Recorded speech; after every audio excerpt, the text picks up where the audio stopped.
Technical skills کیا ہے اور سافٹ سکلز کیا ہے؟ ٹیکنیکل سکلز کہتے ہیں کام، مثال کے طور پہ درزی، اس کا جو کام ہے وہ ہے ٹیکنیکل سکلز۔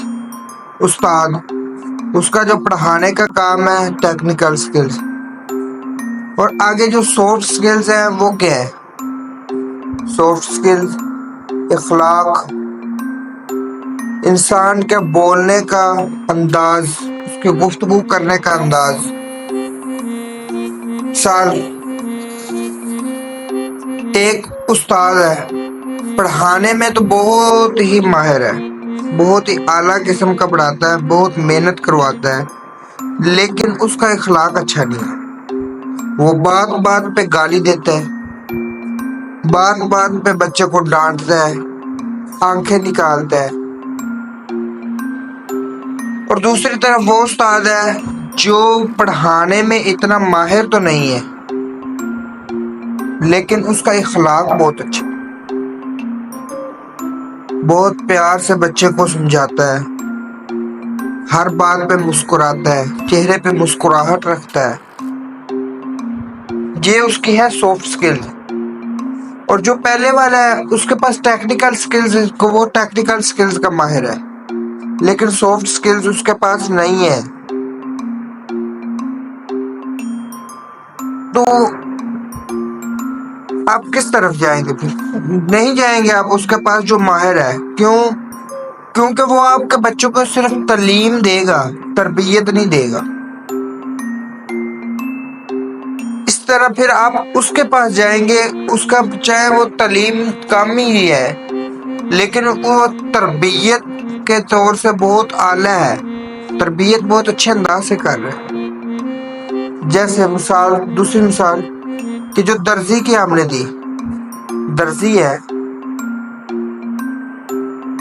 درزی ایک ہے کہ وہ کپڑے بہت ہی اعلیٰ قسم کے سیتا ہے، بہت اچھی سلائی ہے اس کا، بہت اچھا کاریگر ہے، لیکن اس کا بولنے کا انداز بھی نہیں اچھا، کسٹمر سے بات کرنے کا انداز نہیں اچھا، بات بات پہ گالی، بات بات پہ غصہ، جھگڑا، لڑائی جھگڑا۔ دوسری طرف جو ہے وہ اتنا اچھا کاریگر تو نہیں ہے لیکن اس کا اخلاق اچھا ہے۔ ہم کپڑے اس سے سلائی کروائیں گے جو مسکراہٹ چہرے پہ رکھ کے بات کرے گا، مسکرا کر بولے گا۔ تو اسی طرح ہمیں چاہیے کہ ہم اپنے آپ پر غور و فکر کریں، ہم اپنی ٹیکنیکل سکلز کے ساتھ ساتھ اپنی سافٹ سکلز کا بھی خیال رکھیں۔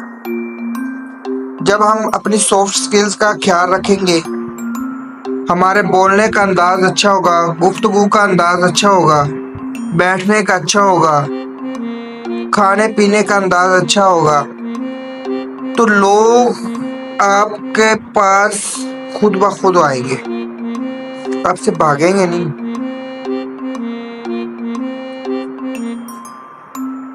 ایک عورت تھی، اس کا جو عبادت تھی، اس کی فرائض کے ساتھ ساتھ نوافل، نفلی روزے، یہ بہت زیادہ تھی۔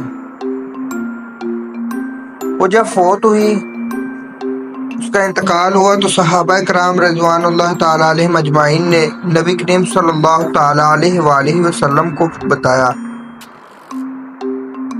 یا رسول اللہ، آپ پر ہماری جان بھی قربان کہ فلاں عورت فوت ہو گئی ہے، اس کی جو عبادت تھی وہ بہت اچھی، وہ بہت ہی عبادت گزار تھی، فرائض، نوافل بھی بہت کثرت سے کرتی تھی۔ تو آپ صلی اللہ تعالیٰ علیہ وسلم نے فرمایا اس کا اخلاق اس کے ہمسایوں سے کیسا تھا، اس کا اخلاق اس کے ہمسایوں سے کیسا تھا؟ تو انہوں نے فرمایا کہ صحابہ کرام نے فرمایا کہ یا رسول اللہ، اس کا جو اخلاق تھا اس کے ہمسایوں سے بہت تنگ تھے۔ تو آپ صلی اللہ تعالیٰ علیہ وسلم نے فرمایا وہ جہنمی ہے۔ پھر اسی طرح ایک اور عورت کا واقعہ ملتا ہے اس کے وہ فرائض کی بس پابندی کرتی تھی، نوافل کی کثرت نہیں تھی۔ وہ انتقال کر گئی تو صحابہ کرام نے عرض کی، حضور صلی اللہ تعالی علیہ وسلم کو بتایا، تو آپ نے پھر وہی سوال کیا کہ اس کا اخلاق کیسا تھا۔ صحابہ کرام رضی اللہ تعالی علیہم اجمعین نے فرمایا کہ یا رسول اللہ، اس کے ہمسائے اس سے بہت خوش تھے۔ تو آپ سرکار نے فرمایا کہ وہ عورت جنتی ہے۔ اسی طرح ہمیں بھی چاہیے کہ ہم سے کوئی تنگ تو نہیں ہے، ہم جہاں جاب کرتے ہیں وہ آفس دفتر والے فیکٹری والے ہم سے تنگ تو نہیں ہے، جہاں ہم پڑھتے ہیں کیا ہمارے اسٹاف، ہمارے استاذہ کرام، ہمارے ساتھ پڑھنے والے طالب علم ہم سے تنگ تو نہیں ہے۔